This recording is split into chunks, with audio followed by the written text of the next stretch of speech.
Oke. Assalamualaikum warahmatullahi wabarakatuh. Innal hamdalillah nahmaduhu wa nasta'inuhu wa nastaghfiruh wa na'udzubillahi min syururi anfusina wa min sayyiati a'malina may yahdihillahu fala mudhillalah wa may yudhlil fala hadiyalah. Assalatu wassalamu ala Rasulillah Muhammad ibn Abdillah wa ala alihi wa sahbihi wa mawala amma ba'du. Yang terhormat Bapak Kepala Sekolah SD Islam Bakti Asih, yang saya hormati seluruh guru dan staf TU Tendik SD Islam Bakti Asih. Alhamdulillah kita bisa bertemu kembali di acara in-house training yang setiap tahun diadakan oleh pihak sekolah dalam rangka mengupgrade dan mengembangkan diri, terutama untuk guru-guru SD Islam Bakti Asih. Baik Bapak Ibu, bagaimana hari ini untuk materi yang ketiga? Sudah siap? Kalau ngantuk saya kasih kesempatan Bapak Ibu 2 menit untuk tidur, nggak apa-apa. Beneran? Meja sudah ada, tangan sebagai jadikan bantal, tidur. Nanti 5 menit kemudian saya bangunin. Nggak apa-apa. Kan kita sekeliur gitu, irit sabelah. Nah, lamun irit sabelah teteh biasa kolesterol. Ada dekat. Baik. Baik Bapak Ibu, sebagaimana yang diamanahkan oleh Bapak Kepala Sekolah, kita akan membahas tentang kurikulum merdeka. Walaupun tidak semuanya, karena pembahasan kurikulum merdeka secara detail perlu beberapa pertemuan sebetulnya ya. Oke, berikutnya Pak. Ada. Oke. Mana Bu Perani? Oh, ada. Ya. Baik, lanjut Bu. Bapak Ibu, sebelum kita mengerjakan LK, saya ingin memberikan satu kesepakatan bersama tentang kurikulum merdeka. Pilih dari tahun ke tahun berbeda, atau memang mungkin di sebagian dari kita baru tahu tentang kurikulum merdeka. Oke, saya awali dengan ini, ganti menteri, ganti kurikulum. Menurut Bapak Ibu, pernyataan ini sikap Ibu gimana? Di tengah-tengah kah? Memihak ke pemerintah kah? Atau sama statementnya dengan ini? Bagi saya pribadi nih, saya jawabnya. Bagi saya pribadi, kita berada di tengah-tengah, di antara masyarakat dan juga keinginan pemerintah. Karena kenapa? Karena kita adalah para praktisi pendidikan. Yang mau tidak mau, sekali lagi, yang mau tidak mau harus menjalankan konsep pendidikan, tujuan pendidikan itu oleh kita sendiri. Ganti kurikulum, ganti menteri, ganti kurikulum mungkin bisa benar adanya, karena mungkin beberapa kasus iya. Tetapi sekali lagi, bukan itu titik fokus saya. Titik fokus kita adalah untuk walaupun berganti kurikulum, beberapa tahun kemudian ganti kurikulum lagi. Tapi kalau pola pikir kita tidak dirubah di kelas sebagai guru, percuma, tidak akan ada perubahan. Dulu 2006 ada KTSP, 2004 KBK, 2013 Kurtilas. Kalau pola pikir Ibu sama, misalkannya, datang ke sekolah, ngabsen, ngajar, nerangken, kasih soal, absen, pulang. Pola pikirnya hanya sebatas membereskan dan menuntaskan materi. Beberapa kali pun kurikulum berganti, sama aja berarti nggak akan ada perubahan. Maka hari ini, yang harus kita rubah adalah pola pikir kita. Next, Bu.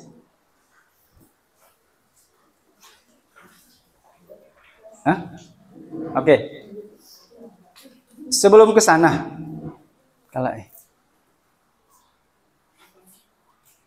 Oke.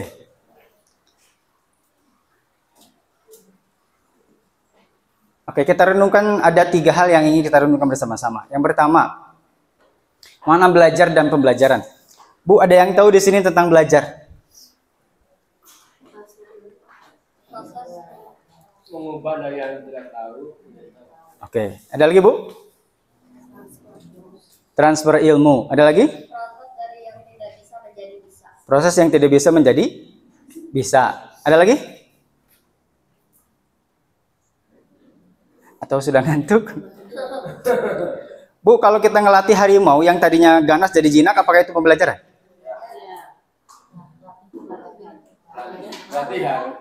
Itu juga ada perubahan kan ya? Kita ngelatih ikan nih, ikan. Kita ngelatih kucing nih, kucing yang biasanya ngompol di mana aja, kemudian beberapa bulan kemudian kita latih, dia bisa ke WC, ada kan ya? Atau misalkan singa yang ini di sirkus dia jadi nurut gitu. Apakah itu pembelajaran? Tapi objeknya bukan harusnya untuk manusia ya? Nggak, apakah itu pembelajaran? Oh gitu. Pembelajaran. Oke. Kalau mana belajar adalah berubah, maka mana belajar itu bisa masuk.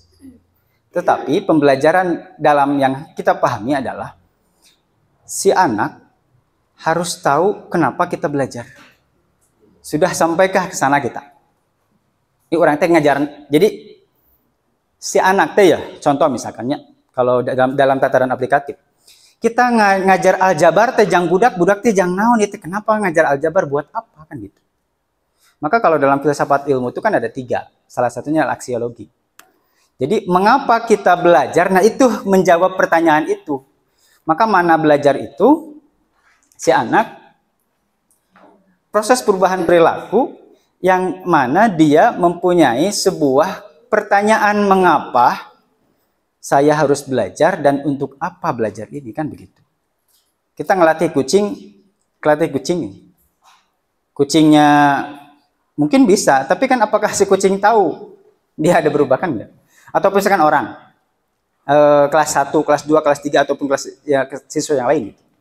Apakah belajar tentang matematika, tentang perkalian, pengukuran, apakah kita sampaikan tujuannya apa?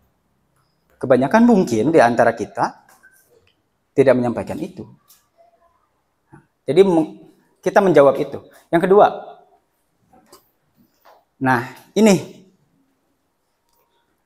Bapak Ibu kalau yang berpikir kurikulum harus tetap, saya kira saya tidak setuju. Karena dalam perkembangannya ada yang namanya pengembangan kurikulum. Berangkat dari pengembangan kurikulum, salah satu dasar untuk mengembangkan kurikulum adalah ini. Generasi Z, bahkan Alpha. Generasi Z itu adalah orang-orang yang lahir dari tahun 1997 sampai 2012. Generasi Alpha, ini anak saya nih, Irsyad Ilyas itu Alpha. Abi milenial. Bapak Ibu Z atau milenial? Ada yang X? Ibu X. Saya Z. Z ya? Oh, milenial atau generasi Y. Bu, tantangan di X, di Y, di Z, di Alpha ataupun nanti di Beta itu kan berbeda-beda. Maka sekali lagi, pembelajaran itu yang harus dirubah adalah pola pikir kita, pola pikir guru yang harus dirubah. Kita tidak mungkin ngajar Gen Z dengan metode yang kita sampaikan pada generasi Y gitu. Yang cuman datang nerangkeun hareureui babet mantap curi carekan kan gitu. 1-2 hal nggak bisa begitu. Generasi Z itu kan dipengaruhi sekarang oleh paling besar adalah 80% dengan gadget ataupun gawai. Kemudian kebiasaan mereka tuh yang dilihat apa? TikTok. Yang dilihat TikTok apa? Short videonya kan? Yang otomatis orang secara psikologis kalau lihat short video, dia tidak mau melihat yang namanya kesulitan. Yang biasanya orang kalau lihat short video pengennya tahu beres kan gitu ya. Mungkin itu yang kita rasakan selama ini. Pedah urang mah geus gede, anak-anak mah baru masa kecil. Nah, itulah yang mempengaruhi kata psikolog. Kalau orang terus-terusan, kalau anak terus-terusan lihat short video itu jadi bahaya, Bu. Kenapa? Karena anak tidak merasakan yang namanya proses. Taunya beres. Taunya instan. Nah, ini yang dialami oleh generasi Z. Nah, itu yang kita sadari. Yang terakhir. Oke, saya kembali kepada tujuan pendidikan kita bahwa pendidikan nasional ataupun tujuan pendidikan nasional adalah output sistem pendidikan yang membentuk pelajar Indonesia yang bekerja, yang merupakan pelajar sepanjang hayat, kompeten, berkarakter, berperilaku sesuai nilai Pancasila. Tinggal ibu indikatornya. Pelajar hayat, punya kemampuan, punya karakter, berperilaku sesuai nilai-nilai Pancasila. Nah, inilah yang kita sebut sebagai pelajar Pancasila. Nah, Bapak Ibu kalau sudah tahu sekarang tujuan orang ngajar terek mana, terek dia tahu tak? Orang terek ngadidik budak bisa menjadi seorang yang sepanjang hayat, punya kompetensi, punya karakter, kemudian berperilaku sesuai nilai-nilai Pancasila. Nah, ini tujuan pendidikan kita. Ini yang dibangun oleh Kementerian Pendidikan. Beda sedikitlah dengan Kementerian Agama. Nah, mari sekarang kita rubah pola pikir kita. Kita sadari bahwa tujuan pendidikannya sudah jelas. Kita memiliki titipan yang namanya Gen Z dan Alpha yang dengan karakteristiknya, maka otomatis pola ngajar kita juga harus berinovasi. Next, Bu. Pak Sidik, saya kedah di dia, apa kumaha? Boleh bebas ya? Nah, ini ya Bu ya, sama. Ini nomor 3. Nomor 4 ada? Nomor 3 ada nggak? Oh, udah. Iya, nomor 4 ini ya. Slide 4. Nah, Bapak Ibu, gembar-gembor kurikulum merdeka itu tujuannya kemana? Nih, siapa itu pelajar Pancasila dan pelajar rahmatan lil alamin? Kalau apa bedanya? Yang pertama nih, pelajar Pancasila adalah pelajar yang merupakan pelajar sepanjang hayat, kompeten, berkarakter, dan berperilaku sesuai nilai Pancasila. Ini tadi udah. Jadi yang disebut pelajar Pancasila tuh, yang sedang diangkat oleh kurikulum merdeka adalah ini, pelajar Pancasila. Satu lagi ada pelajar rahmatan lil alamin. Itu di mana? Di Kementerian Agama, yang mana mengelola pendidikan di bawah RA, MI, MTS, MA. Itu namanya rahmatan lil alamin. Next, Bu, ada nggak? Nah ini, nah ini, pelajar yang bertakwa, berakhlak mulia, dan beragama secara moderat. Bu, ada yang tahu moderat? Kalau ada yang tahu saya kasih tahu. Saya kasih hadiah. Suruh milih ya. Ada yang tahu moderat deh? Moderat. Moderat itu pertengahan atau tawassul. Yang guru agama yang menang. Oke, baik. Moderat itu pertengahan.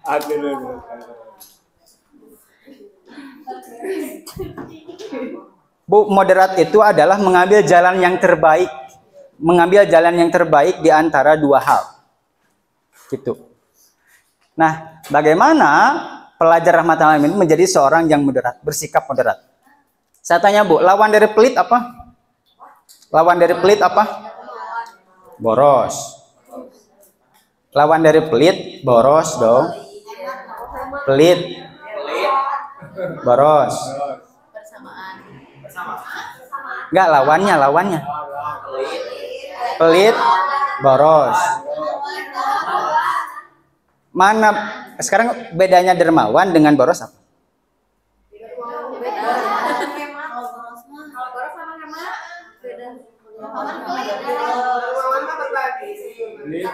Kalau boros? Nah, sekarang cari jalan tengahnya. Kalau di sebelah kanan kita ada orang yang boros, di sebelah kiri kita ada yang orang yang pelit, maka kita adalah orang yang dermawan. Oke ya, tengah-tengahnya itu. Boros maya, orang bagus duit, ya kan? Saya dapat gaji misalkan 2 juta, besoknya habis. Apakah itu boros? Bisa jadi dong. Saya punya uang 2 juta, dicecekel we, ditabungkan. Apakah itu pelit?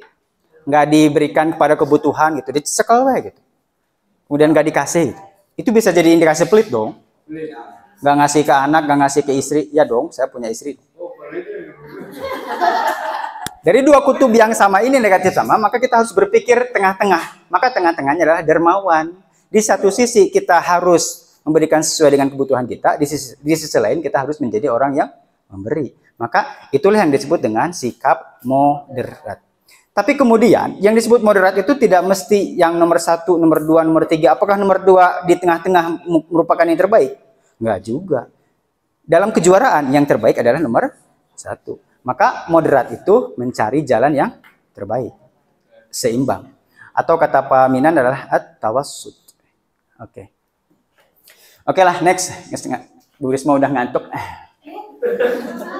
Nah ini ya, Bapak Ibu sebelum ke sana, kalau saya tanpa mic bisa nggak Bu?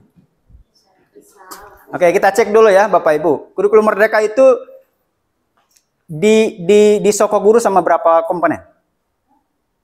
Sokoguru teh kayak tiang gadinya. Tah. Biar terciptanya kurikulum Merdeka itu di apa? Di Sokoguru sama apa? Sama. Nah, yang pertama ya. Tak nih, bisa ajek kurikulum Merdeka itu pertama pembelajarannya. Kemudian profil pelajar Pancasila, penguatan proyek Pancasila, P5, ekstrakurikulernya, dan budaya sekolahnya. Itu 4. Bisa ajek. Jadi Bapak Ibu kalau memang memahami secara pendek tentang kurikulum Merdeka itu aja. Pembelajarannya, P5-nya, ekstrakurikulernya. Sama dengan kurikulum yang lain pada dasarnya. Tapi yang membedakan adalah yang fokus di IKM ini adalah di P5-nya. Saya belum sebutin. Di P5-nya, P5 itu adalah penguatan sikap dan karakter, penguatan karakter. Di zaman SBY ada 18 karakter, Bu. Di kurikulum 2013 ada dibagi 2, sikap sosial, sikap spiritual. Ya dong. Di KBK juga ada. Di kurikulum Merdeka ada. Apa bedanya kira-kira? Bedanya di kurikulum Merdeka, penguatan karakter ini terwujud, teraplikasikan, teraktualisasikan. Dikasih jamnya, dikasih beban ngajarnya, dibuat konsepnya, sampai tata caranya. Di Kurtilas puntennya Bapak Ibu yang sekarang ngajar Kurtilas, apakah Bapak Ibu fokus ngajar sikap dan karakter tentang jujur, tentang toleransi? Tidak ya? Karena memang tidak terbentuk Bapak Ibu, penting masukin aja ketika, jadi dimasukin di silabusnya teh ketika ngajar matematika sambungkeun tang ada kejujuran, sambungkeun nggak sebatas itu. Hanya ada di RPP, dina aktualisasinya kan enggak. Iya, kalau misalkan Bapak Ibu berhasil misalkan menghubungkan sikap tentang kejujuran dengan materi yang ada, itu lebih bagus berarti. Tapi kan itu masuk dalam pelajaran, masuk dalam kegiatan pengajaran. Nah sekarang yang membedakan IKM dengan kurikulum yang lain adalah di P5-nya sebetulnya. Di situ. Nah, tapi kita tidak berbicara itu sekarang. Yang kita berbicara adalah fokus pada pembelajarannya atau intrakurikuler. Intrakurikuler apa intrakurikuler sih? Intrakurikuler. Ada berapa komponen intrakurikuler? Yuk, yang tahu? Ikan Bapak Ibu ya. Intrakurikuler itu kan yang Bapak Ibu ngajar kan? Bapak Ibu ngajar. Nah, apa komponennya tuh apa? Ayo spidol Bu. Spidol.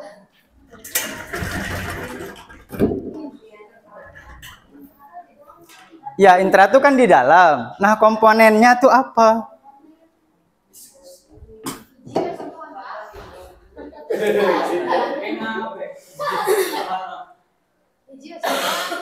Terpenuhi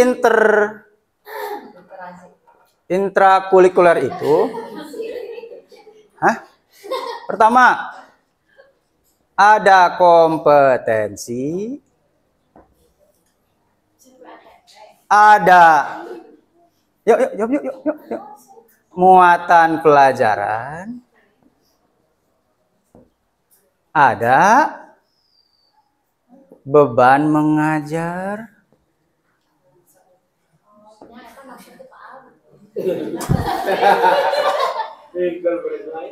kan iya kan setiap hari yang Bapak Ibu geluti. Beban ngajar Bapak Ibu berapa? Muatan pelajarannya ada? Kompetensinya juga ada kan? Nah iya maksud saya. Kompetensi. Ya.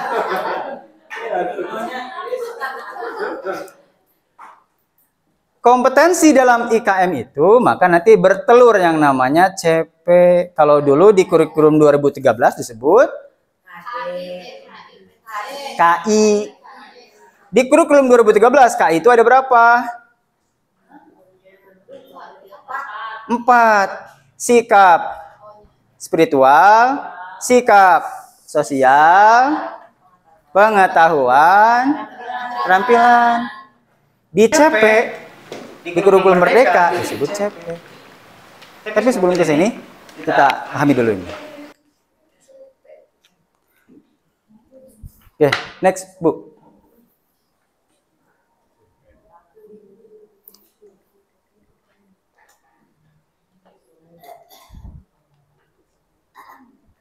Biasa.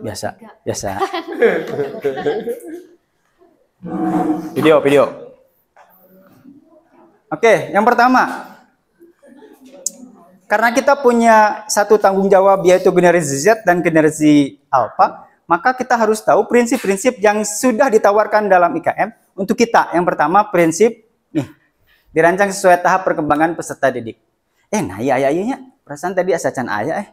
Oke, Bapak Ibu, ada yang mau jelasin tentang nomor 1? Sebelum perspektif saya minta dulu perspektif dari Bapak Ibu.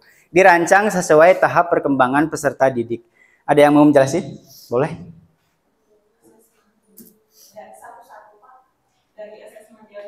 Enggak. Menurut pandangan Ibu aja.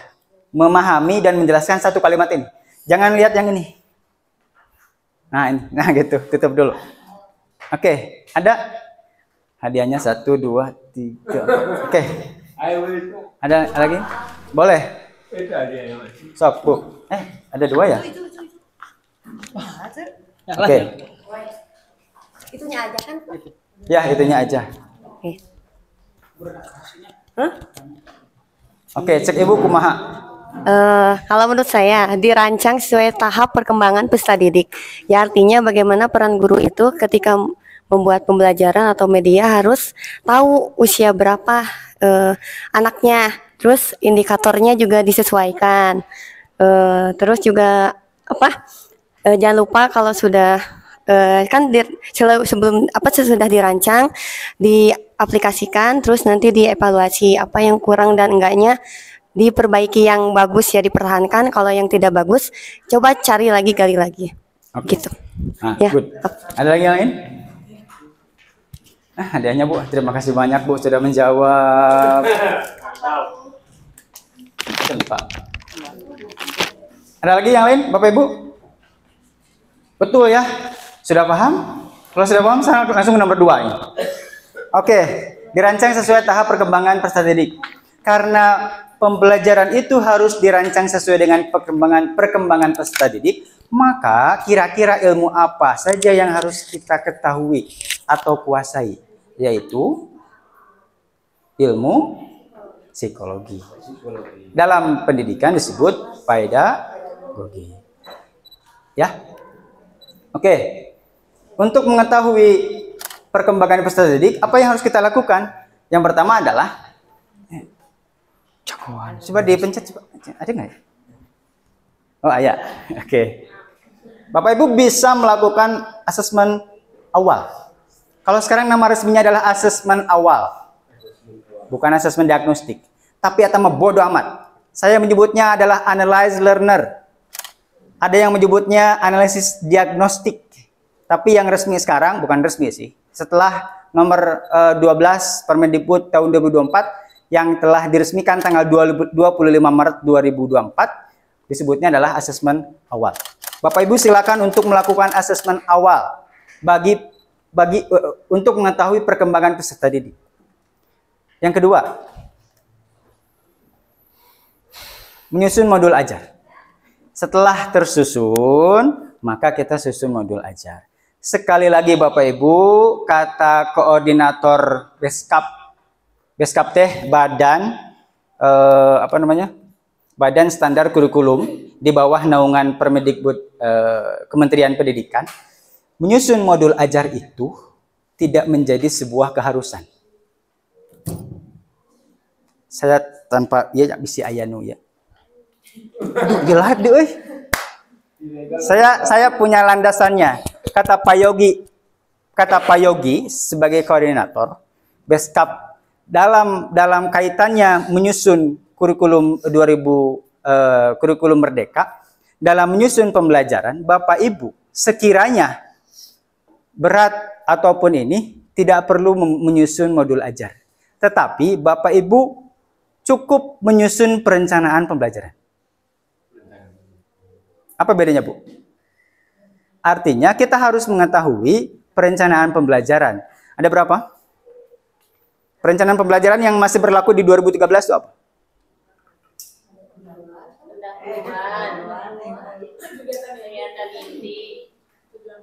Tujuan pembelajaran, langkah-langkah pembelajaran, langkah-langkah asesmen. Udah 3. Cukup itu, mau selembar, mau seperempat lembar, mau 3 lembar, nggak jadi masalah. Kenapa ada modul ajar? Bagi kita yang belum memahami tentang atau yang masih kebingungan dalam memulai belajar, dalam memulai mengajar. Oke. Pemerintah sudah menyediakan DPMM. Kita gunakan ATM, amati, tiru, modifikasi. Itu silahkan. Gitu. Tapi masalahnya, kalau pada akhirnya Bapak Ibu mau menggunakan modul ajar, silahkan. Mau menggunakan RPP juga silahkan. Tetapi perencanaan pembelajaran itu adalah sebuah sebuah yang harus melekat dalam diri kita. Karena terwujudnya sebuah pembelajaran mulai dari perencanaan, implementasinya, strateginya, sampai pada refleksinya ataupun evaluasinya. Gitu. Oke, yang terakhir, berdiferensiasi. Karena berdiferensiasi ini salah satunya harus bertumpu, dasar dari berdiferensiasi adalah bertumpu pada kebutuhan peserta didik, maka harus menggunakan berdiferensiasi. Bapak Ibu, saya pengen tahu pengetahuannya tentang berdiferensiasi. Ada yang mau menjelaskan, Bapak Ibu? Sudah tahu? Ya, Abi nanya. Oke, Bu Mel, gimana?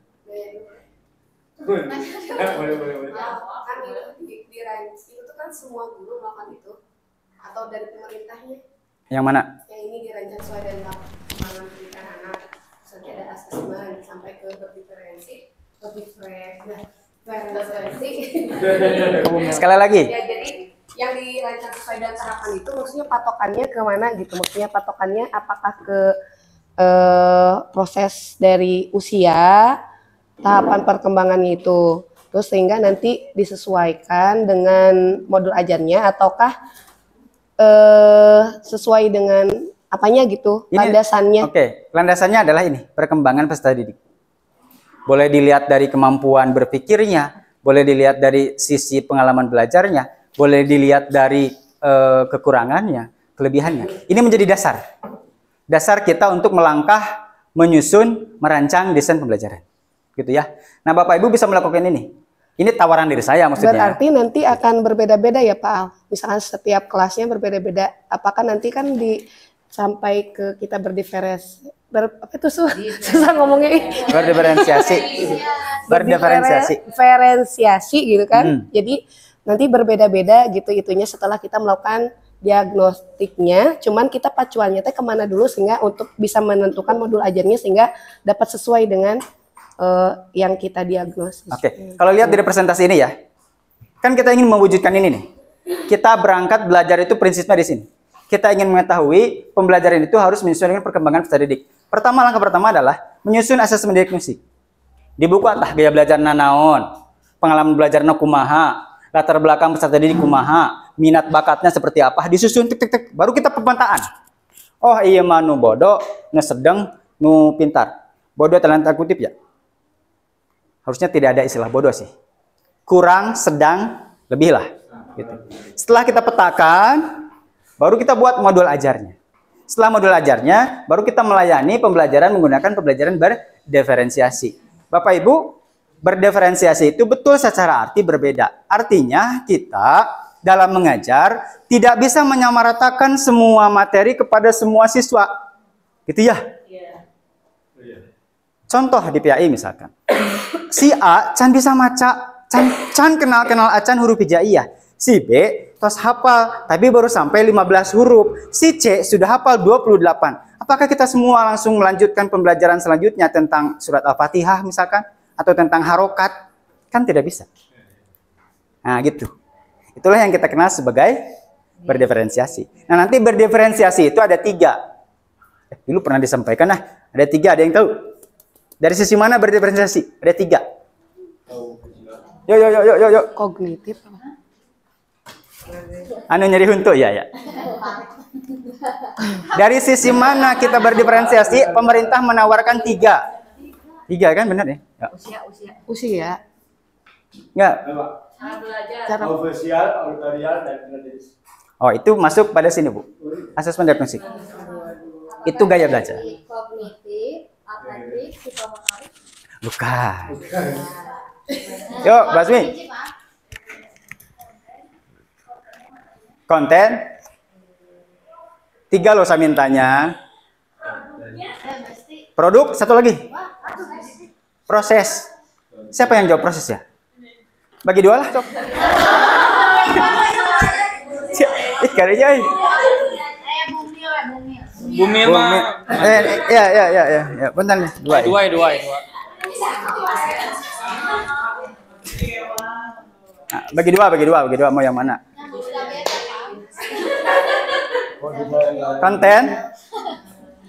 Konten, produk, proses. Konten berhubungan dengan materi.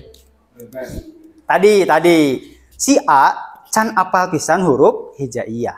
Si B hurufnya apal tapi yang sebagian. Si C sudah apal tuh semuanya. Secara materi, kira-kira materinya apakah sama? Tentu harus berbeda dong. Pelayanan kita kepada si A berarti kita baru kenalkan tentang huruf hijaiyah nomor 1 A, nomor 2 B, nomor 3 ta misalkan ya. Yang B juga sama, yang C baru kita kenalkan tentang harokat. Itu maksud saya. Itu dari sisi materi. CB-nya beda-beda, ada 3 gitu. Ya, nanti dialur. Gitu. Tapi apakah dilangsungkan dalam pembelajaran satu kali pertemuan itu terserah Bapak Ibu. Tapi pada dasarnya kurikulum Merdeka itu, pembelajaran berdiferensiasi itu kita berangkat sesuai dengan kebutuhan dan kemampuan murangkali. Contoh, bisa saja Bapak Ibu mungkin di hari yang sama kita berikan semua materi, tapi setelah di luar pembelajaran, untuk orang yang dalam tanda kutip kekurangan, kita berikan pelajaran tambahan. Itu juga berdiferensiasi.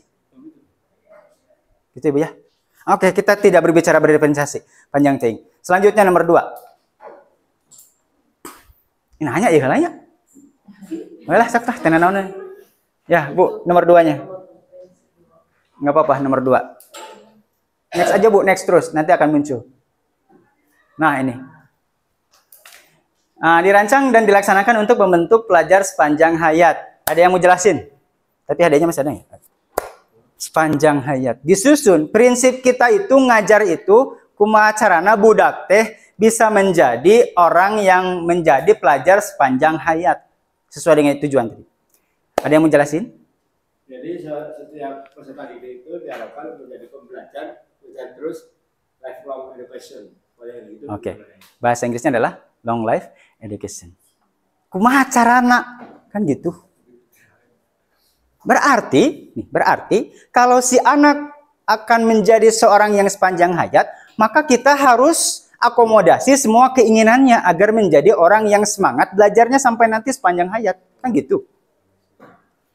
Maka saya berikan pertama, ruang terbuka atau ruang kreativitas. Pertama, mulai dari pertanyaan terbuka. Yang kedua, stimulus dan apresiasi. Yang ketiga, kasih motivasi. Bagaimana caranya ruangan kelas ini menjadi satu tempat ternyaman selain di rumahnya. Kalau sudah nyaman di kelasnya, maka akan terbentuk rasa motivasi untuk terus belajar, kan gitu. Makanya dirancang prinsipnya adalah membentuk pelajar sepanjang hayat. Gitu. Biar si anak teh semangat belajar, semangat ingin tahu, semangat ingin ini, maka kita harus siapkan stimulus-stimulusnya. Gitu. Apakah Bapak Ibu silakan untuk membuat kelas yang menarik, biar anak-anak tuh jam 7 tuh semangat pengen ketemu, misalkannya ketemu Bu Ega, karena Bu Ega kelasnya tuh endah gitu. Jadi semangat si budak teh. Gitu. Nah, itu. Jadi salah satu tanggung jawab kita seorang guru adalah memotivasi murid-murid kita agar senantiasa semangat untuk bersinar. Gitu. Ya, Bu. Nah, inilah tanggung jawab kita semua. Motivasi, Pak guru nage, Pak, ada perlu motivasi. Motivasi kan ada dua, intern sama ekstern. Intern, motivasi paling besar dan paling kuat adalah diri kita sendiri. Gitu. Males-males na orang, ya kita sendiri kembali kepada tujuan. Kita punya anak Gen Z harus sesuai dengan tujuan pendidikan. Yang kedua, motivasi eksternal, berarti dari luar. Coba ajukan ke kepala sekolah, Pak kita perlu jalan-jalan nih kayaknya untuk menguatkan motivasi kita. Masuk jalan-jalan aja. Iya dong, guru nage perlu motivasi ya tuh. Bapak Ibu capek dari jam 7 sampai setengah 3 baru keluar dong. Iya dong, perlu motivasi gitu ya. Kata Pak KS, kan sudah saya berikan penghargaan berupa hak gaji. Kamari kan nges jalan-jalan ke TSM. Kan ngesnya itu. Tinggal sekarang motivasi dari kita nih, diri sendiri. Oke. Berikan refleksi kelemahan, kelebihan, asesmen formatif. Jadi diapresiasi murang kali. Sejelek apapun hasilnya kita apresiasi. Jadi dipertahankan tuh semangat belajarnya. Gitu. Yang terakhir adalah tugas dan aktivitas sesuai dengan beban ngajar. Sesuai dengan beban dan perkembangannya. Jadi jangan sampai ngasih tugas tuh serentak sama gitu, jangan. Apalagi sekarang kan era ini ya, era dikit-dikit viral gitu. Padahal kan sebenarnya tuh nggak gitu. Misalkan ya kita ngasih tugas tuh sama rata. Nah itu yang menjadi persoalan tuh begitu. Maka kalau mau kasih tugas maka sesuai dengan tadi perkembangan murang kali, kemampuan murang kali. Gitu. Apa nggak punya bapak cemburu? Saya antar teman misalnya, ya kamu nggak mau sekali, yang saya susah misalnya gitu. Satu dua hal akan tercipta itu. Tapi sekali lagi kita melayani sesuai dengan perkembangan murang kali. Oke, selanjutnya Bu. Ini nomor berapa ya? Prinsip ketiga, mendukung perkembangan kompetensi dan karakteristik siswa secara holistik. Nah, Bapak Ibu bisa Oke. Yang prinsip yang ketiga, mendukung perkembangan kompetensi dan karakter siswa secara holistik. Holistik itu apa sih? Menyeluruh. Ya. Nah, apa yang dilakukan? Bisa Bapak Ibu menggunakan variasi. Variasi itu bagian dari diferensiasi juga. Bapak Ibu bisa menginovasikan diri dengan memilih beberapa metode pembelajaran. Ya. Di sini ada student center. Silakan menggunakan student center approach atau pendekatan student center. Pendekatan di siswa. Saya tanya, apakah ceramah juga boleh? Boleh aja. Tetapi mungkin persentasenya berbeda. Karena yang namanya ceramah, sistem ceramah itu pasti akan terbawa. Gitu. Oke, cooperative learning, silakan menggunakan cooperative learning. Kemudian pendekatan saintifik. Ada beberapa pendekatan saintifik. Salah satunya metode apa, Bu? Saintifik itu banyak. Metode apa? Apa namanya? Ya, apa namanya tuh?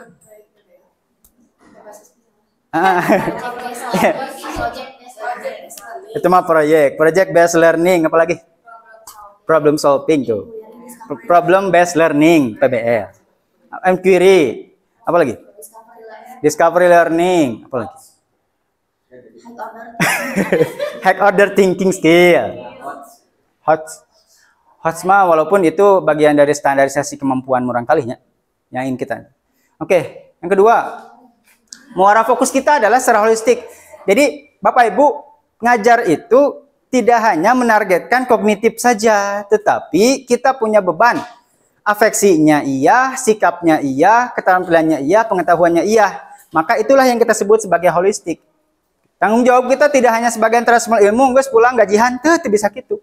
Tapi bagaimana caranya sikap murang kali, karakter murang kali terbangun. Nah sekarang difasilitasi dengan P5. Gitu. Kemudian, yakinkan sekolah adalah miniatur kehidupan. Gitu. Sampaikan kepada para siswa bahwa sekolah itu adalah bagian dari miniatur kehidupan. Selanjutnya, biar cepat jam 2 di.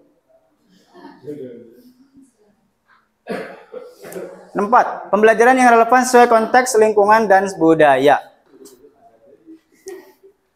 Prinsip yang keempat, Bapak Ibu mun ngajar teh tah kedah kontekstual dengan keadaan yang sekarang. Baik secara keindonesiaan, secara kedaerahan, secara lokal, sampai secara hal kecamatan juga itu lebih bagus. Apa yang terjadi di Kecamatan Cemenyan, apa yang menjadi khas dari Kecamatan Cemenyan itu disinggung. Maka kita sebut sebagai contextual learning. Jadi bagaimana caranya mengkorelasikan pembelajaran yang kita ini, modul yang kita buat dengan kontekstual yang ada.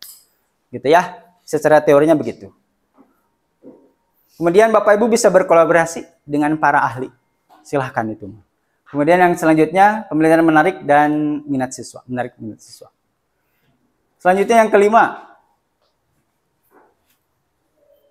Nah, berorientasi pada masa depan yang berkelanjutan. Bapak Ibu, murang kalih teh tidak hanya sebatas di masa kini saja, tapi kenalkan bahwa yang pertama, isu aktual atau kekinian. Yang hari ini memanas dalam global adalah pemanasan global. Kemudian hemat energi, polusi udara, itu sampaikan. Ya. Harus berorientasi ke sini, masa depan yang berkelanjutan. Itu. Kemudian, kenalkan perkembangan zaman. Sekarang Bu, kemarin kita mengenal era industri 4.0. Sekarang udah 5.4.0. 5.0. Udah 5 loh sekarang. Bagaimana literasi dan numerasi itu dikenalkan. Kemudian pekerjaan di masa depan, upgrade soft skill. Nah, pembelajaran itu yang bisa menyinggung pada yang berkelanjutan. Oke, nah itu 5 prinsip. 5 prinsip yang harus kita laksanakan. Yang menjadikan dalam diri kita kalau menyusun modul ajar tuh 5 ini yang menjadikan prinsip. Yang pertama adalah sesuai perkembangan. Yang kedua itu apa tadi teh? Kontekstual. Kemudian pembelajaran sepanjang hayat. Yang keempat ini nih, berorientasi pada masa depan, gitu ya. Kemudian kontekstual. Di situ. Mau di P5 sama, di sini juga sama. Oke, next Bu. Oke, sampai sini ada pertanyaan Bapak Ibu tentang prinsip-prinsip. Kontekstual tadi untuk baik ke pelantaran negara sampai kemudian ke daerah kearifan lokal, misalnya kecamatan. Terus fungsi buku di mana? Kadang-kadang buku ini tidak sesuai dengan kontekstual yang sedang ada. Nah, apakah kita akan berteman pada kontekstual tadi, atau kemudian kita mengacu buku, atau bagaimana? Dua-duanya itu gitu. Oke, ada satu pertanyaan di Pak Minan. Pak, terus peran buku gimana? Ada yang mau jawab dulu? Kalau Bapak minta jawaban saya, bukunya nggak usah dipakai. Oke, kalau minta jawaban saya loh. Yang lain boleh silakan. Ya, buku itu jangan dijadikan acuan, hanya referensi aja. Kalau dalam pembelajaran kita juga punya yang dikatakan silabus gitu kan. Betul. Ada yang lain? Tapi kayaknya sama ya. Apa yang dipahami Bu Siti. Kalau saya sekali lagi, saya sampaikan ke setiap guru di sini, di dunia lain, jangan pakai buku. Jangan jadikan buku sebagai media pembelajaran. Kalau buku dijadikan media pembelajaran, maka pasti kita nyiapkan halaman dong. Ya belajarnya aja lihat buku. Nah, kalau buku dijadikan media pembelajaran, nah itu maka kita akan berpacu pada buku, kumaha buku kan gitu. Maka saya tidak setuju. Maka mari berangkat dari ini. Gitunya. Jadi buku itu hanya sebatas referensi kita, tambahan buat kita. Selebihnya Bapak Ibu bisa mengelaborasikan nih. Oh, di buku Makia, di keadaan kita seperti ini, baru disampaikan. Oke. Bebas.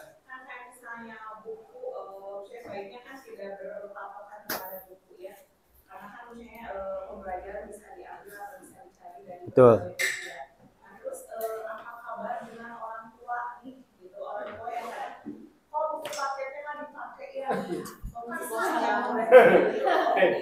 gitu kan, kembali lagi ke saya mungkin ya guru bahasa Inggris, juga ngobrol sama kakak gitu sama Bu Ana, gitu buku kurikulum merdeka yang sama PK, misalnya, ya, dari 1 unitnya untuk beberapa minggu dengan materi EK, beli, gitu.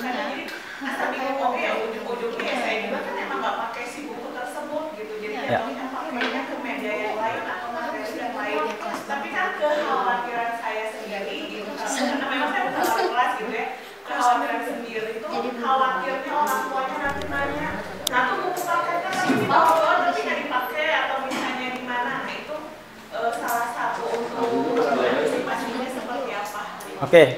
Ini kayaknya yang jawab adalah para wali kelas ya. Oke, jadi karena ini pada tataran ini, maka Bapak Ibu silakan untuk merumuskan sebuah strategi untuk menjawab itu. Ya dong. Nah, gitu. Bisa saja Bapak Ibu 1-2 kali bisa menggunakan buku itu, bisa jadi. Ataupun apapun itu, silakan strategi untuk menyampaikan penjelasan kita kepada seorang orang tua. Gitu. Tapi pilih ada orang tua yang dalam tanda kutip cerewet, karena kita udah belia, gitu. Mungkin 1-2 kali di beberapa pertemuan, di 1-2 pertemuan bisa menggunakan itu sebagai LK, lembar kerja. Mungkin bisa di situ. Kalau hanya sebatas menjawab pertanyaan itu. Gitu. Lir-lir keneh orang tua cerewet ya, ayah pasti ayah. 1-2 hal itu tantangan kita. Gitu ya. Maka apa yang harus kita lakukan? Kalau dari pihak sekolah adalah harus memberikan pemahaman tentang kurikulum merdeka kepada orang tua. Gitu. Biar sama nih persepsi orang tua gini, persepsi guru gini. Dari pihak sekolah sudah mempunyai sebuah tugas yaitu memberikan pemahaman kepada orang tua. Gitu. Kalau tidak salah udah kemarin ya? Udah belum? Di pertemuan kelas 1 ada dibahas nggak itu tentang IKM? Nah, itu kalau bisa boleh gitu ya. Biar sama persepsinya, Bu. Terutama kelas 1, kelas 2 yang baru masuk gitu ya. Jadi tidak hanya menyampaikan budaya bakti asihnya saja, tetapi tentang IKM juga. Karena IKM ini sekali lagi, Bapak Ibu, baru diresmikan sebagai kurikulum nasional pada tanggal 25 Maret 2024. Bapak Ibu bisa lihat di Permendikbud nomor 12 tahun 2024 dibaca WETA. Gitu. Apa perbedaannya 2024? Apa Permendikbud yang nomor 12 dengan 2024 dengan yang lain yang tahun kemarin? Yang ini adalah penyempurnaan. Yang bedanya adalah satu. Bapak Ibu diperbolehkan memberikan pengayaan bagi mereka yang memiliki potensi kecerdasan istimewa. Tapi di luar KBM. Gitu. Itu yang pertama. Yang kedua, untuk SD, bahasa Inggris, silakan melakukan penyesuaian bahasa Inggris, pelajaran bahasa Inggris sampai tahun 2027 sampai 2007-2008. Penyesuaian itu artinya gini, kalau sekolah belum mampu untuk mengadakan mapel bahasa Inggris, nggak apa-apa. Tapi nanti setelah 2007-2008 itu wajib ada mapel bahasa Inggris. Yang diwajibkan mapel bahasa Inggris di IKM adalah mulai dari kelas 3 sampai dengan kelas 6. Gitu ya Bu ya. Kelas 1, kelas 2 tidak ada kewajiban dari IKM. Tapi karena kita bagian dari lokal yang sudah mengakar, maka bahasa Inggris di Bakti Asih dari kelas 1 sampai dengan kelas 6. Kelas 3 sampai dengan kelas 5 itu 72 JP per tahun. Untuk kelas 6 adalah 64 JP per tahun. Gitu ya. Jadi nanti 2007-2008 sudah menjadi mapel wajib. Oke, kembali ke sini. Ada perencanaan, ada implementasi, ada strategi, ada refleksi atau assessment, evaluasi. Nah, yang membedakan Bapak Ibu nanti di kurikulum Merdeka adalah di asesmennya juga. Di KKM-nya juga. Bukan KKM. Apa istilah sekarang? KKTP. KKTP itu sekarang tidak lagi ada istilah 70 secara nasional Jadi KKTP itu nanti disusun, yang nyusun adalah Bapak Ibu baik secara kualitatif maupun secara kuantitatif. Mangga silakan. Nanti kita akan belajar itu kalau mau. Sekarang kita ke sini dulu. Bapak Ibu, perencanaan pembelajaran itu cuman segini. Ketinggalan bulan memahami CP, kemudian merumuskan tujuan pembelajaran. Yang ketiga, menyusun alur pembelajaran. Baru setelah itu merancang pembelajaran. Udah selesai segitu.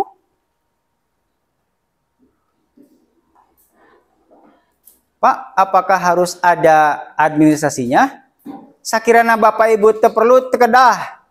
Mau dipariksa ke pengawas moal. Namun ayah nu mariksa pengawas coret-coret kene berarti pengawasna kolonial. Ente maca nomor 12 tahun 2024. Administrasi pembelajaran atau administrasi perencanaan pembelajaran itu sebagai pengingat kita sebagai pengingat kita dan sebagai dokumen kita bahwa kita telah melaksanakan sebuah perencanaan, maka dibuatlah sebuah dokumen gitu. Oke, yang pertama memahami CP, kedua merumuskan tujuan, menyusun alur, tos menyusun alur mah, baru merancang. Sakit tuh, Bu. Beres. Next, Bu. Nah, ini ya. Tadi ini udah ya? Ini dulu. Kompetensi itu terdiri dari 2. KKO dan lingkup materi. KKO masih ingat apa, Bu? Kata kerja operasional. Pernah mendengar, mengetahui, memahami? Belum tahu belum? Taksonomi belum tahu? Udah kenalan sama belum? Itu udah meninggal. Sekarang udah direvisi sama para ilmuwan sekarang. Ada 7. Tapi kita masih pakai belum. Pertama adalah C1. Apa? C2. C3. Mengaplikasikan. C4. Menganalisis. C5. Menilai. C6. Menciptakan. Tabudak teh bisa teh sampai ke C6. Itu disebut sebagai KKO. Kemudian muatan pelajaran ada dinas dan non dinas. Beban mengajar sesuai dengan Permendikbud nomor 44 tahun 2012. Tidak boleh memberikan beban mengajar lebih dari 40 jam, 40 JP. Ada Bapak Ibu yang 40 JP? Di kita. 40 JP gitu. 40 JP itu begini, 24 ngajar, 24 DI administrasi gitu.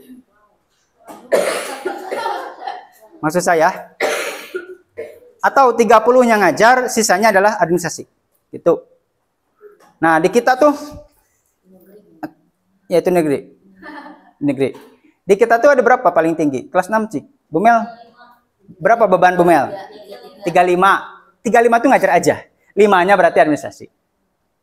Tidak boleh ngasih beban ngajar lebih dari 40. Oke. Selanjutnya. Nah, ini. Jadi kompetensi dalam pemahaman kurikulum merdeka adalah CP. Berdasarkan Permendikbud nomor 12 tahun 2024, pasal 9, kompetensi pada kurikulum merdeka dinyatakan sebagai CP. CP merupakan kompetensi pembelajaran yang harus dicapai peserta didik pada setiap fase, dimulai fase fondasi ataupun PAUD. Jadi, CP itu, capaian pembelajaran itu harus per fase. Contoh, siswa memahami surat Al-Baqarah ayat 183. Teteh harus disafasekeun. Dina safase teh kudu hafal eta. Itu. Oke, next. Udah jam 2 nih. Oke, Bapak Ibu ini fase-fasenya. Jadi kenapa adanya kurikulum merdeka? Salah satu dasar untuk menjadikan kurikulum merdeka sebagai kurikulum nasional adalah berdasar pada psikologi peserta didik. Buktinya dibuktikan dengan fase A, fase B, fase C, fase D, fase E, fase F. Apa bedanya fase A dengan fase B? Dalam berpikir aja. Ya, dari usia. Dari berpikir konkret. Kalau fase A tuh berpikir konkret.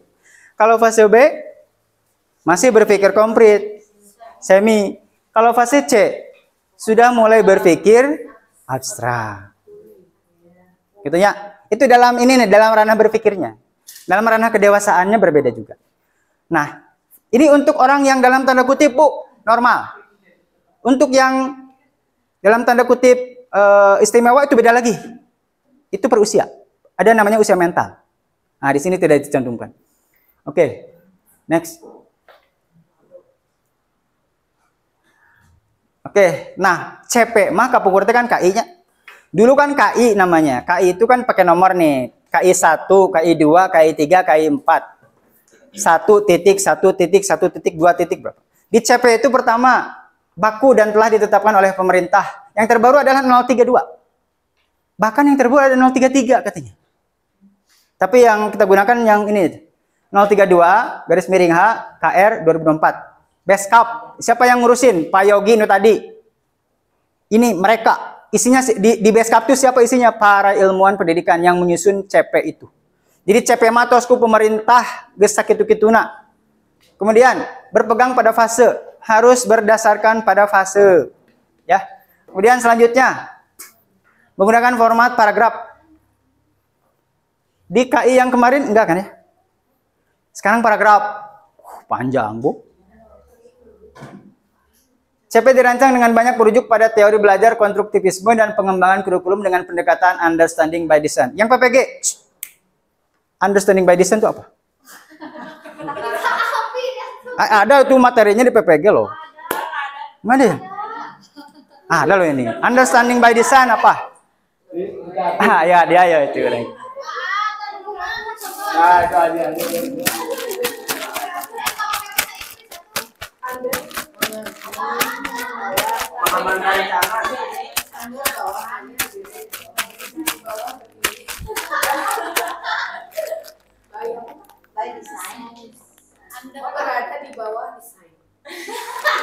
Mun cek bahasa Sunda mah kieu. Mayunkeun anu akhir, ngahirkeun anu mayun. Kebayang enggak itu? Mayunkeun anu akhir, mengedepankan yang terakhir dan mengakhirkan yang di depan. Dalam perjalanannya, yang terakhir itu apa nanti yang akan dicapai? Tujuan dong. Tujuan dong. Goalsnya tuh si anak dapat gitu. Nah, mayunkan yang terakhir, jadi kita menentukan tujuan dulu, baru pembelajaran. Kebayang ya? Terjadi hadiahnya ya. Jadi dalam kurikulum Merdeka, understanding by design itu kita mendahulukan tujuan kita. Kita mau melangkah tuh kita menentukan apa dulu? Reka mana? Tujuan dulu dong. Gitu.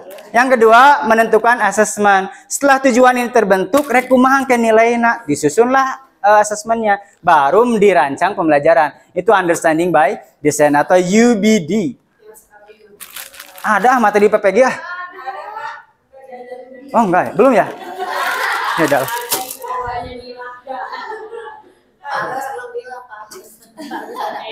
Kayaknya bagus, ada bagus? Ada ya. Oke.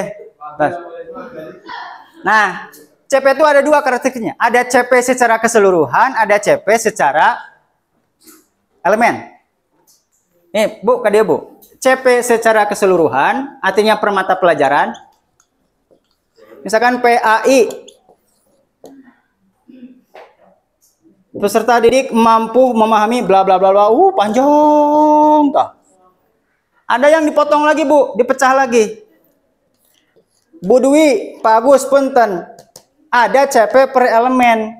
Elemen PAI itu ada apa aja? Quran, hadis, akidah, fikih, SKI. Satu lagi. Akhlak. Ada CP per elemen. Ini namanya elemen. Nah, nanti kita akan belajar. Sekarang Bapak Ibu tadi nyurahkan Pak Agus mana? Mana? Elemen matematika mana?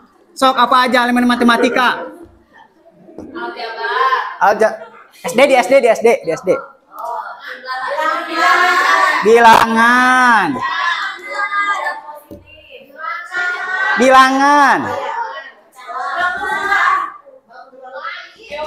Geometri. Bangun ruang geometri. Non desok. Tadi nyurahkan Pak Agus ya. Siapa? Gusin Wagung. Ya, Bapak Ibu, sekarang mari berangkat dari CP, mari berangkat dari TP, mari gunakan alur pembelajaran. Ya, secara ideal seperti itu. Tapi nanti prakteknya pada kembali ke bukunya saya tidak bertanggung jawab. Nanti yang bertanggung jawab adalah mengevaluasi adalah kepala sekolah, gitu ya. Tapi setidaknya Bapak Ibu paham bahwa alur nanti kieu loh. Ke CP dulu, CP nanti kita buat TP-nya, dari TP kita buat alur-alurnya, dari alur kita buat minimal gitu ketika ditanya pengawas teh. Bu, nama bakti AC itu harum di pengawas.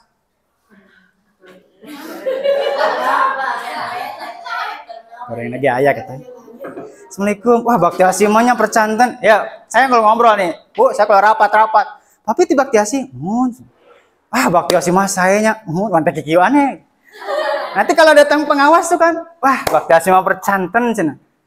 Duh, kumaha ya? Percanten bakti AC mah sakti. Jadi ketika ditanya sama pengawas nih kita bisa. Oke. Gini ya. Karakteristik CP. Selanjutnya. Nah, ini contoh CP. Nah, ini CP per fase. CP akhir fase. Peserta didik mampu memahami cara membaca Al-Quran, beberapa surat pendek, hadis tentang kebersihan, rukun iman, beberapa asmaul husna, nah, sekian. Bentuknya paragraf? Iya. Disusun oleh pemerintah? Iya. Berarti itu tes CP nggak boleh kita ubah. Sejauh ini tidak. Itu mah sudah ketentuan ketetapan dari pemerintah. Betul. Yang harus kita kembangkan ada, boleh dikembangkan boleh. CP-nya mah udah itu. Ya. Kita diubah. Kita merubah caranya. Misalkannya pada akhir fase A peserta didik mampu memahami cara membaca Al-Quran. Kurang teh dirubahnya CP nanti kumaha kahayang. Nah, itu tidak bisa. Karena sudah ketetapan. Yang boleh adalah mengembangkan itu dan mengoperasionalkan itu. Ya, Bapak Ibu. Akhir fase tah. Tinggali Bu Dwi. Mana Bu Dwi? Bapak Ibu ya, Bapak Ibu. Ini akhir fase. Mampu memahami cara membaca Al-Quran. Elemen mana ya, tak? Quran hadis. Surat pendek, Quran hadis. Hadis tentang kebersihan, Quran hadis. Rukun iman, akidah. Asmaul husna, akidah. Akhlak terhadap Allah, akhlak. Nih di sini rukun Islam. Fikih. Berbagai hal ibadah, fikih, dan kisah beberapa nabi sebagai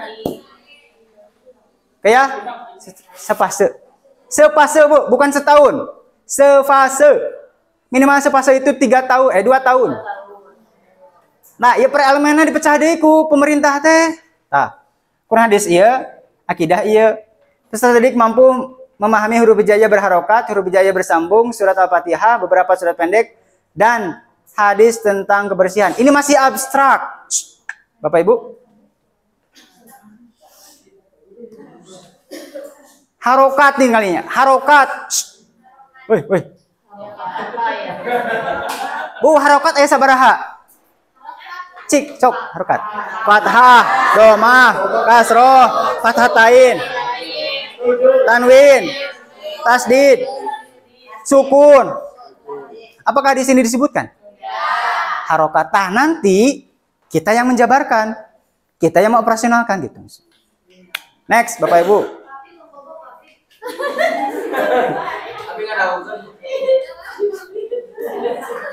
Beresnya capek, paham Bapak Ibu? Paham? Capek? Udah kebayang? CP mah urusannya pemerintah. Yang harus kita lakukan adalah update setiap tahun. Nggak bisa. Tapi kurang kudu update. Tinggalinya kelas 4 kamari jeung kelas 4 ayeuna. Aya beda kan? CP apa TP-nya? Kalau TP mungkin iya, tapi kalau CP kan sama. Stop, tong para sia kana buku, oke? Kalau TP nggak jadi masalah. Tapi kalau CP,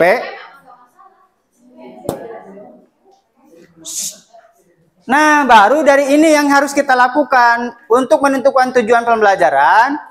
Tujuan pembelajaran itu terdiri dari 2. Tah, Bu, lah, nu hapus ya. Piket.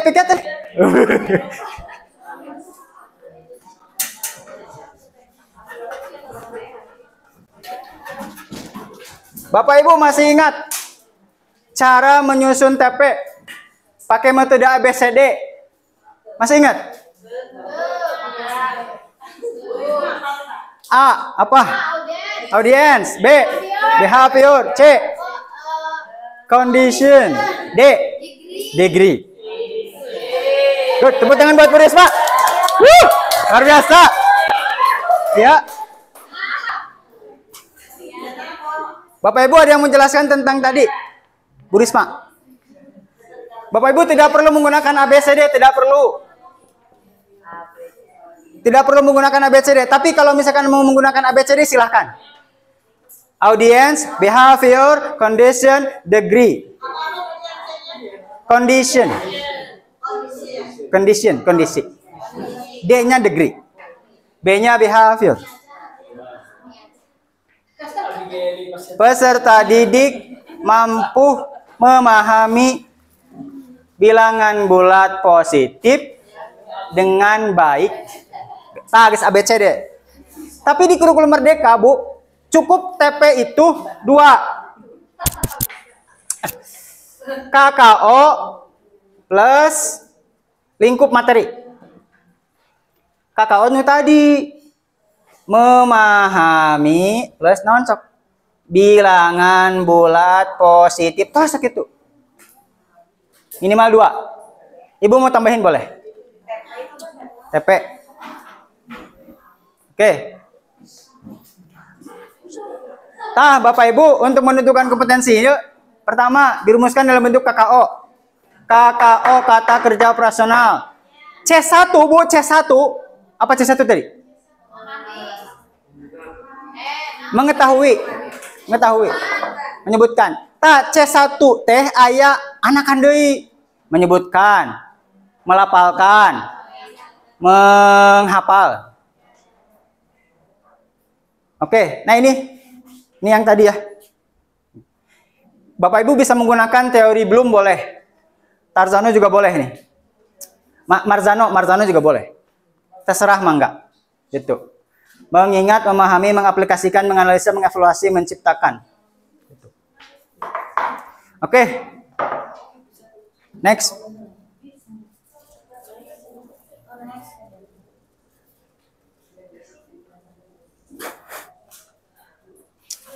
Buka aja Bu semuanya Bu. Oke. Bu silakan lihat dulu.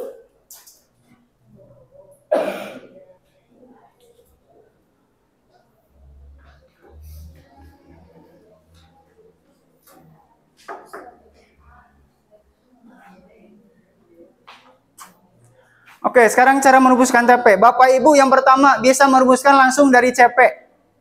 Potong-potong kok Ibu. Tah. Memahami huruf hijaiyah dan harokatnya. Ini dia.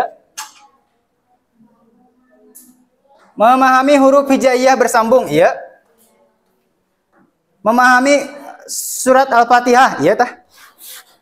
Bu, surat pendek teh loba, Bu, aya 10-na. Kan tidak mungkin semuanya. Maka silakan Bapak Ibu buat dan operasionalkan. Al-Fatihah, Al-Ikhlas, An-Nas, Al-Falaq, Al-Asr, An-Nasr, Al-Kausar. Ini untuk satu fase, kelas 1 dan kelas 2 kalau fase A. Oke ya. Sekali lagi, nah beda jeung nabuku mah alfil. Di nabuku mah nah Al-Falaq, nyata mah buku, cek abi oge. Maka kembalikan dalam menentukan TP itu, kita harus dasarnya adalah perkembangan peserta didik. Lamun can bisa peserta didik Al-Fatihah dulu. Namun langsung bisa tentang Al-Kausar silakan. Mau langsung Al-Hakumut Takasur getena naon. Tapi tinggal heula perkembangan murang kalihna. Gitu nya. Jadi sekali lagi buku tidak jadi acuan. Itu yang pertama. Untuk rentang waktu ya ditentukan atau tidak? Nah, nanti Bu, nanti dialur. Ini cara pertama. Cara pertama. Ibu bisa potong-potong. Ingat Bu, ini masih potongan-potongan. Belum kita mengurutkan, belum. Belum kita menyusun, belum. Hanya potongan tujuan-tujuan aja. Oke. Next, Bu. Cara kedua. Dibelah jika tadi tuh. Dibelah jika tadi KKO-na ieu, lingkupna ieu. Tah, ieu tingali. Merumuskan tujuan pembelajaran dengan menganalisis kompetensi dan lingkup materi. Materinya dianalisis, kompetensinya juga dianalisis. Kakak nu mana nu cocok jang budak orang teh gitu. Ada Bu satu lagi di sini dong. Nah, ini lihat. Peserta didik mengenal huruf hijaiyah. Mana huruf hijaiyah? Nomor hiji. Huruf hijaiyah nomor 2. Bersambung. Nomor 3. Udah ya, kita belah nih, udah potong. Nomor 1, nomor 2, nomor 3. Ini bukan berarti susunan, cuman penomoran aja. Kemudian, kompetensi 1 membaca, menyebutkan, memahami, menyambungkan. Ibu, kawin-kawin kan Bu? Nah, tinggal di dia. Kiha 1.1. Kiha artinya apa? Quran hadis. Kode boleh dibuat sama Ibu.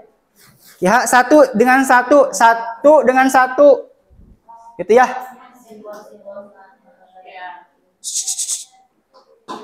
Nomor 4 sareng nomor 2 menyambungkan huruf hijaiyah. Oke. Nomor 3, Kiha 3.3 memahami surat Al-Fatihah. Gitu. Tah, gitu Bu nyusun TPT, ngarumuskan TPT gitu. Sampai saat ini ada pertanyaan? Ada yang ketiga, tapi tidak disebutkan di sini. Itu lintas elemen. Bisa, silakan. Tapi kita ini dulu. Ada pertanyaan? Kita belum ke ATP loh. Udah habis. Kalau udah habis berarti nanti aja. Terakhir. Next. Oke. Yang terakhir adalah menyusun ATP. Bapak Ibu, nyusun ATP teh iya. Silakan Bapak Ibu mengurutkan dari yang konkret ke abstrak. TP-TP nu tadi tahnya, TP-TP nu tadi teh susun dari abstrak dari konkret ke abstrak. Atau dari yang pengurutan deduktif ke induktif, tina umum dulu baru ke khusus, boleh. Selanjutnya, dari yang mudah ke yang sulit. Fase kelas 1 dengan fase kelas 2, kelas 1 yang mudah dulu baru naik ke kelas 2 udah mulai ke yang sulit. TP-TP nu tadi teh. Next. Pengurutan secara hierarki. Secara apa namanya? Strata. Boleh. Pengurutan prosedural. Kalau prosedural berarti langkah-langkah.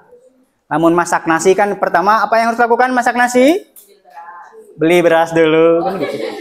Habis beli beras. Oh iya, bekerja dulu ya. Bekerja dulu. Nanam padi dulu kan?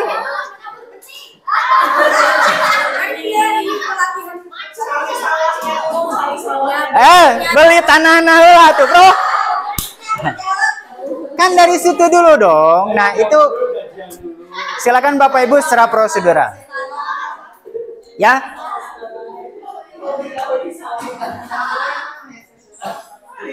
Oke. Jadi TP-TP nu tadi teh Bapak Ibu masih acak-acakan. Silakan analisis berdasarkan urutkan sesuai dengan kebutuhan peserta didik. Next. Ada contohnya nggak ya? Kalau nggak salah ada.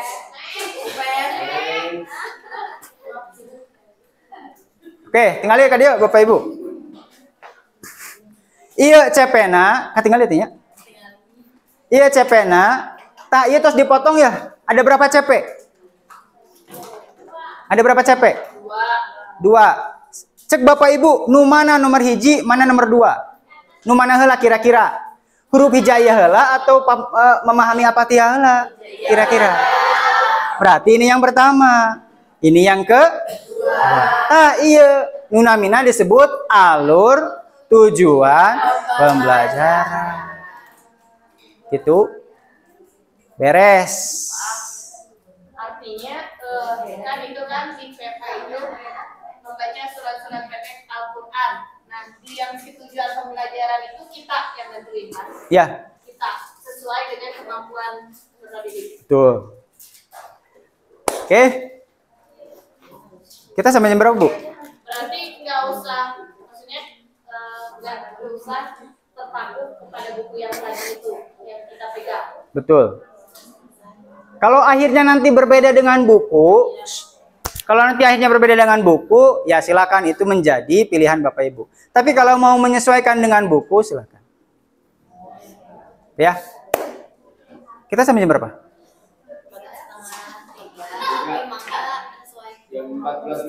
Oke, Bapak Ibu, saya kirim filenya. Kita kerjakan satu elemen. Yuk, LK yang tadi mana?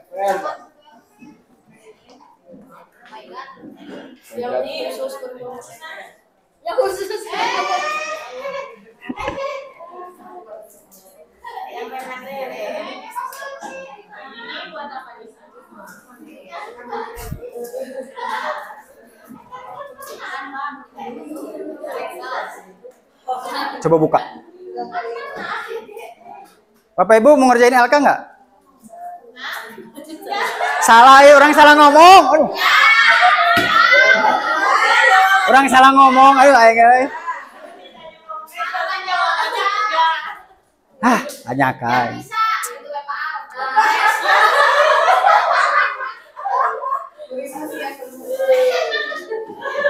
Oke. Kalau tidak berarti ditugaskan di rumah ya.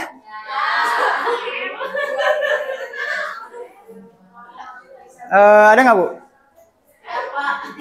Hah? Tutup aja dulu ya.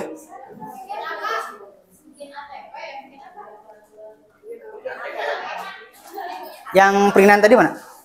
Bisa ditempelan kan? Solutifnya itu? Baiklah.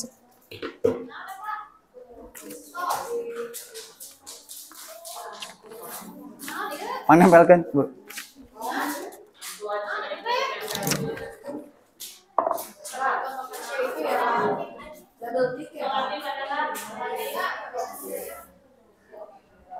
Oke, Bapak Ibu. Ya. Nah, ini. Ini benar ya? Ini di Excel ya? Yo Bapak Ibu, yuk kerjain di rumah ya. Nanti ditagih sama Bu Pera. Iya, siap. Ayo kaluhur Bu, kaluhur. Ini yang pertama, kedua, ketiga, keempat. Tahu ya, lem bayar yang penting nempel.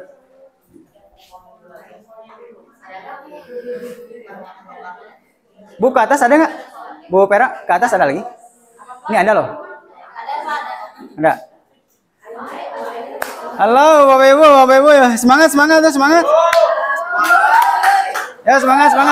Hadiah ya, nggak hadiah ya. Lah, dua dia, speaking lah ya. Hah? Oke.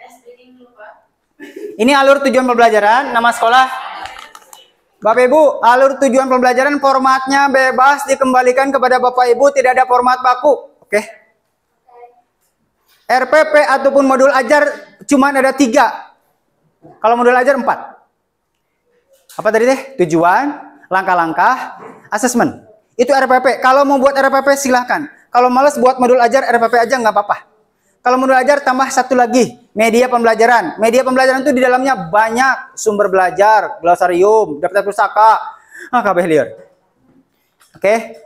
Di ATP tidak ada standar baku untuk format ATP, bebas. Tinggal lihat dia. ATP ini buatan saya. Elemennya Quran hadis, mata pelajarannya PAI, fasenya A. Fase A itu kelas 1 dan 2. Capaian pembelajarannya kepotong. Oke, kata sembuh. Oke.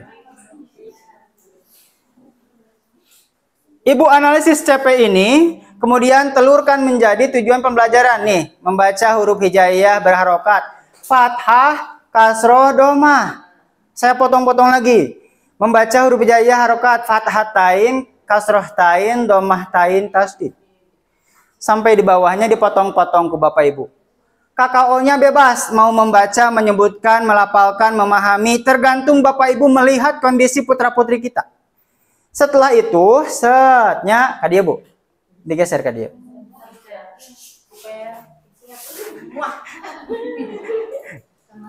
Nah, gitu. Nah, kadia. Up. Nah, setelah ini ada, ini kan masih acak-acakan nih. Masih acak-acakan? Bapak Ibu baru membuat alurnya, mana nu paling mudah, mana yang sesuai untuk kelas 1, mana yang sesuai untuk kelas 2, mana yang umum. Nah. KIH 1.1. 1 ini saya buat untuk kelas 1. Titik 1 berarti nomor 1. Oke. Kemudian nomor 2, kelas 1 di semester 1 ada TP KIH 1.1 kelas 1 nomor 1, berarti saya akan mendahulukan TP ini.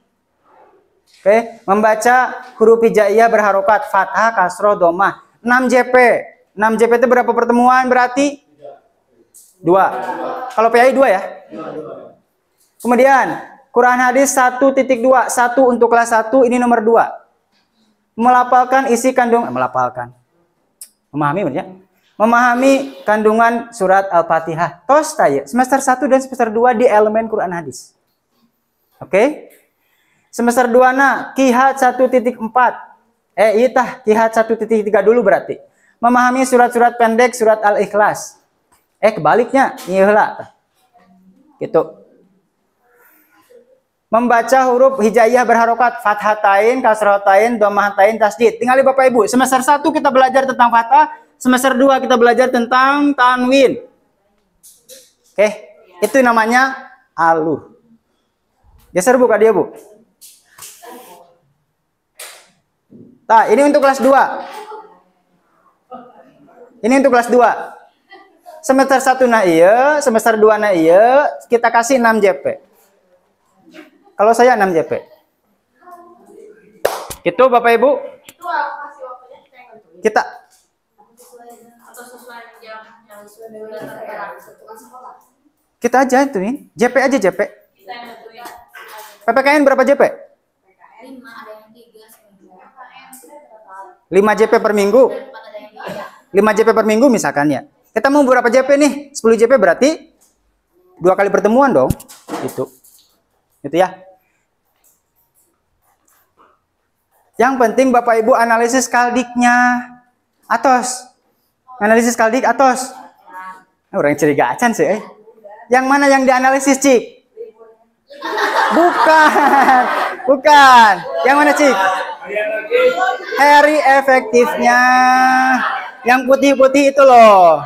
Nah, ayah sabar ayah tadi etang. Saya bagi-bagi ke dia.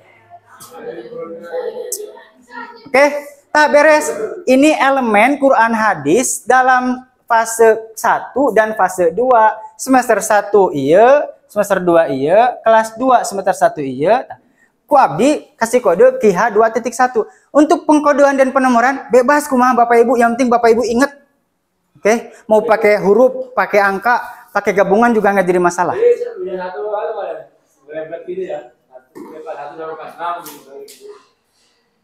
Per fase Pak, per fase.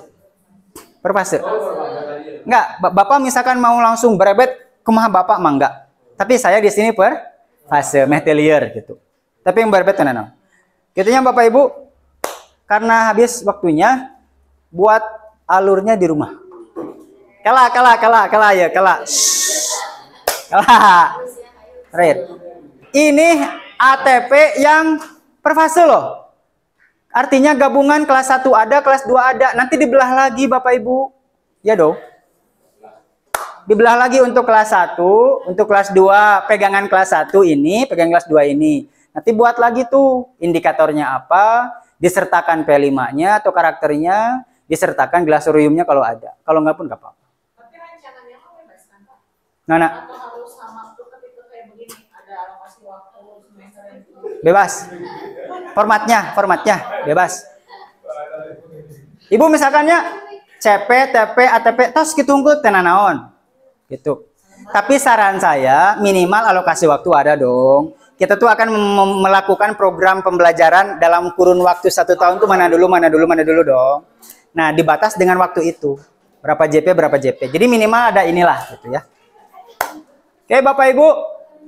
Kita belum sampai ke RPP loh. Belum sampai menyusun modul ajar loh. Dari sini kita buat modul ajar. Oke, tamah pertemuan berikutnya. Pertemuan berikutnya kalau saya masih di sini. Alur ini alur namanya. Alur.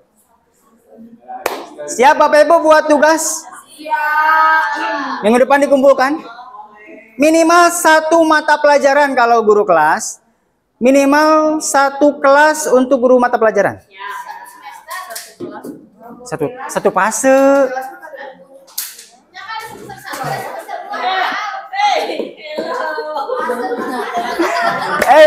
Bu Mel, halo Bu Mel. CP kelas 6 sudah ada. Oke? Oke. Sudah dikirim belum sama Bu Pera? CP. Oke. Catatan saya. Bapak Ibu, gunakan cara tersulit dulu ya. Ku Bapak Ibu dianalisis, diketik ku sorangan. Cara termudahnya ada. Di PMM ada. Berdua. Berkolaborasi dengan fasenya. Ya dong. Ya, enggak. Oke. Halo, sebentar. Oke. Sebentar. Silakan ngobrol per fasenya. Kelas 1 jeung kelas 2, kelas 3 jeung kelas 4, kelas 5 jeung kelas 6. Ya, kan ini mau nuntuin ini. Oke. Sebentar. Sebentar.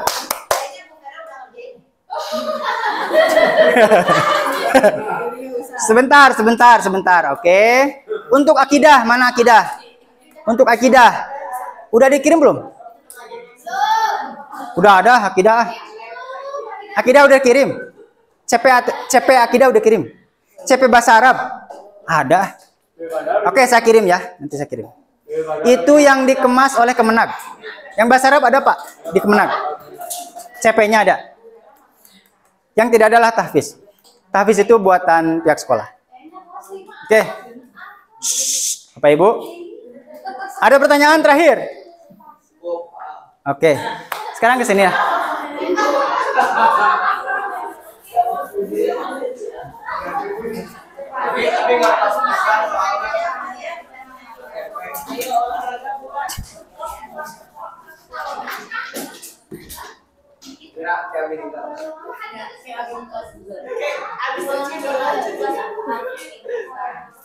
Yang masih nanya 1 semesteran, 1 fase dalam 1 fase. Oke? Sefase. 1 fase. 1 mapel aja. Sakieu di perumahan manten.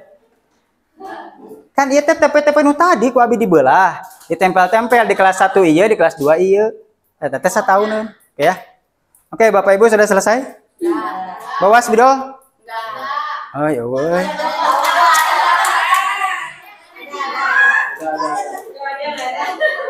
Ada dong?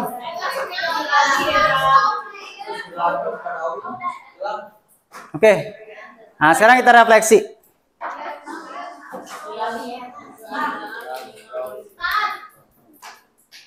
Ini start, stop, ini change, ini continue.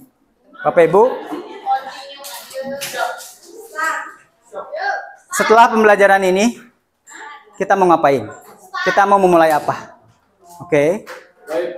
Setelah IHT ini, hal-hal apa saja yang akan kita berhentikan? Kebiasaan buruk apa yang akan kita hentikan? Oke. Setelah IHT ini, yang kaitannya dengan aktivitas Bapak Ibu sebagai guru, apa yang ingin kita rubah? Oke. Kemudian, apa yang akan kita teruskan? Oke. Ini yang start, ini yang stop, ini yang change, continue. Oke. Mau itu urusan hidup boleh, mau berkaitan dengan kegiatan Bapak Ibu boleh.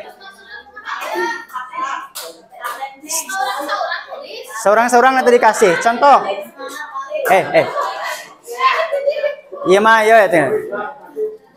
Pokoknya mas setelah pembelajaran ini saya akan memulai untuk mengerjakan administrasi dengan maksimal. Setelah ini saya akan merubah pola pikir saya yang buruk kemarin. Yang buruknya apa Pak? Minggu Pak. Saya akan merubah kebiasaan buruk saya yang biasanya lihat buku, sekarang akan membuat dan merancang sendiri. Kemudian saya akan berkonsisten untuk melayani putra-putri kita. Aduh.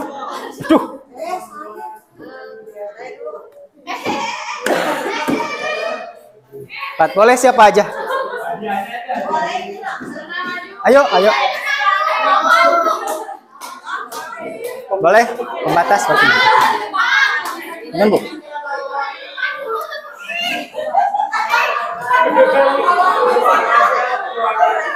Setik awang.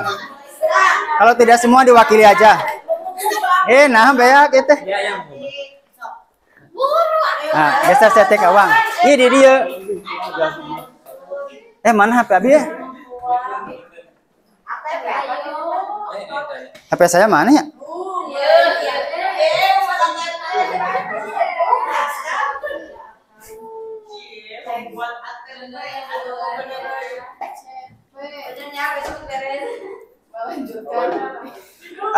Bapak itu kalau mau urusannya tentang kehidupan pribadi Bapak Ibu juga boleh lah.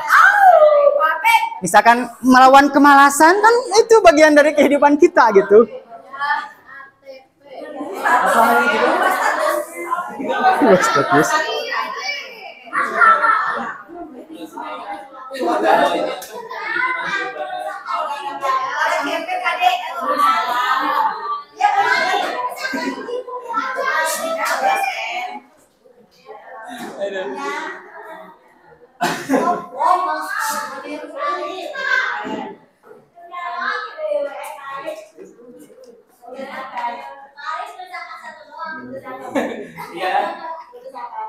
Satu itu.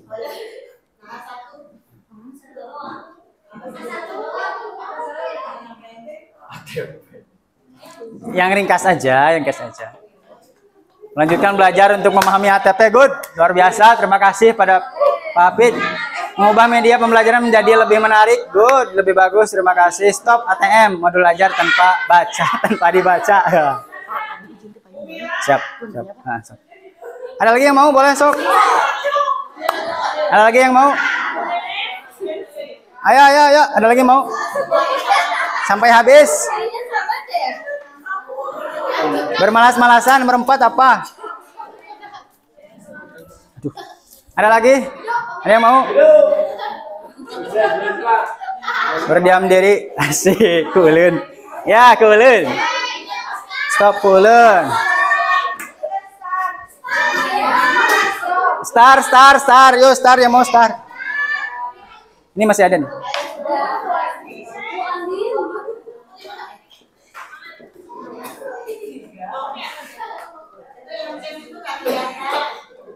Kecil ini ya, habis ya? Kayaknya habis ya?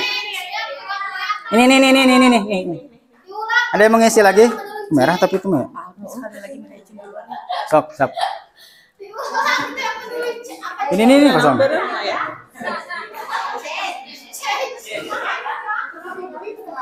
Ceng.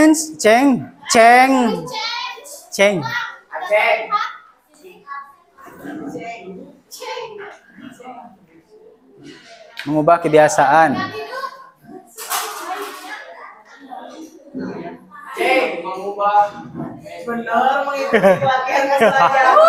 Oke, good ya, luar biasa. Terima kasih.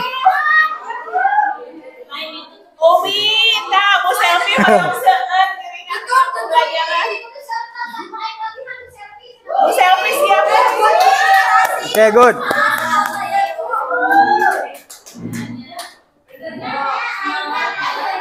Oke, good. Ibu yang mana? Continue ya? Oh, change. Gitu. Ayo.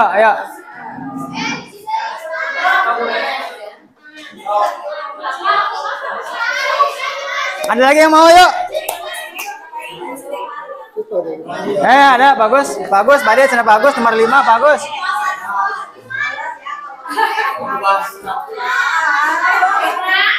Merubah status.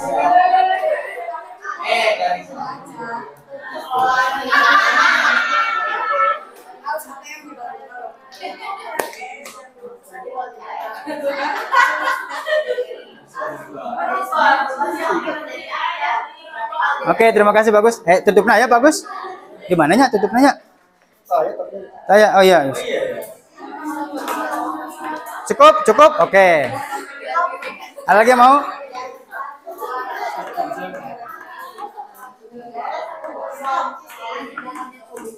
Oke. Ini jujur ya. Komitmen ya. Bismillah ya. Komitmen ya. Oke.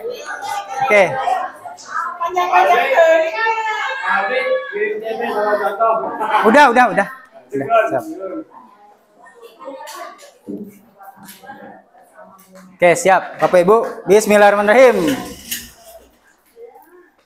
Oke, kita akan memulai menyusun membuat ATP, mempelajari CP dan TP, memahami TP dan ATP, dan menyusunnya sama.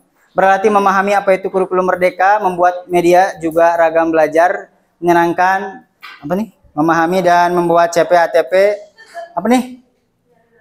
manajemen waktu yang baik. Bismillah yang kelompok ini. Siap? Bisa?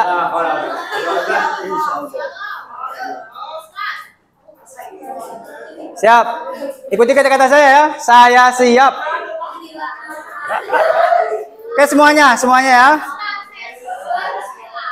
Oke, stop.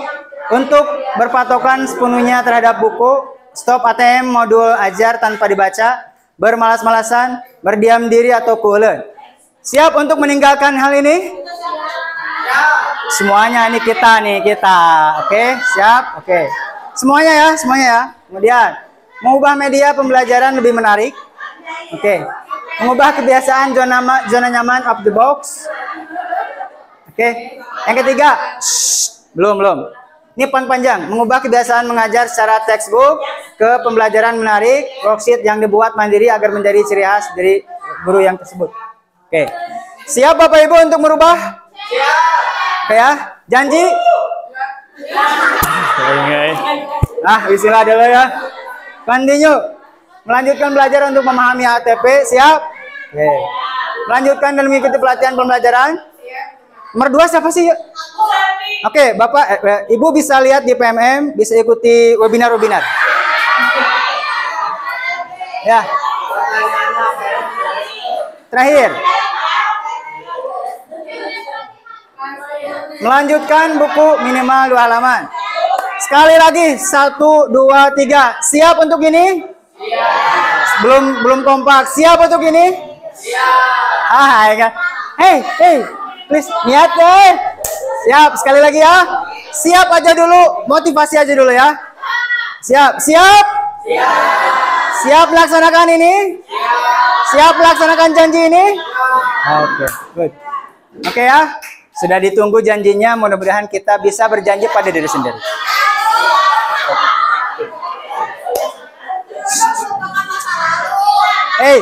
Hey. Orang sukses itu orang yang berani berjanji. Oke, siap ya? Oke.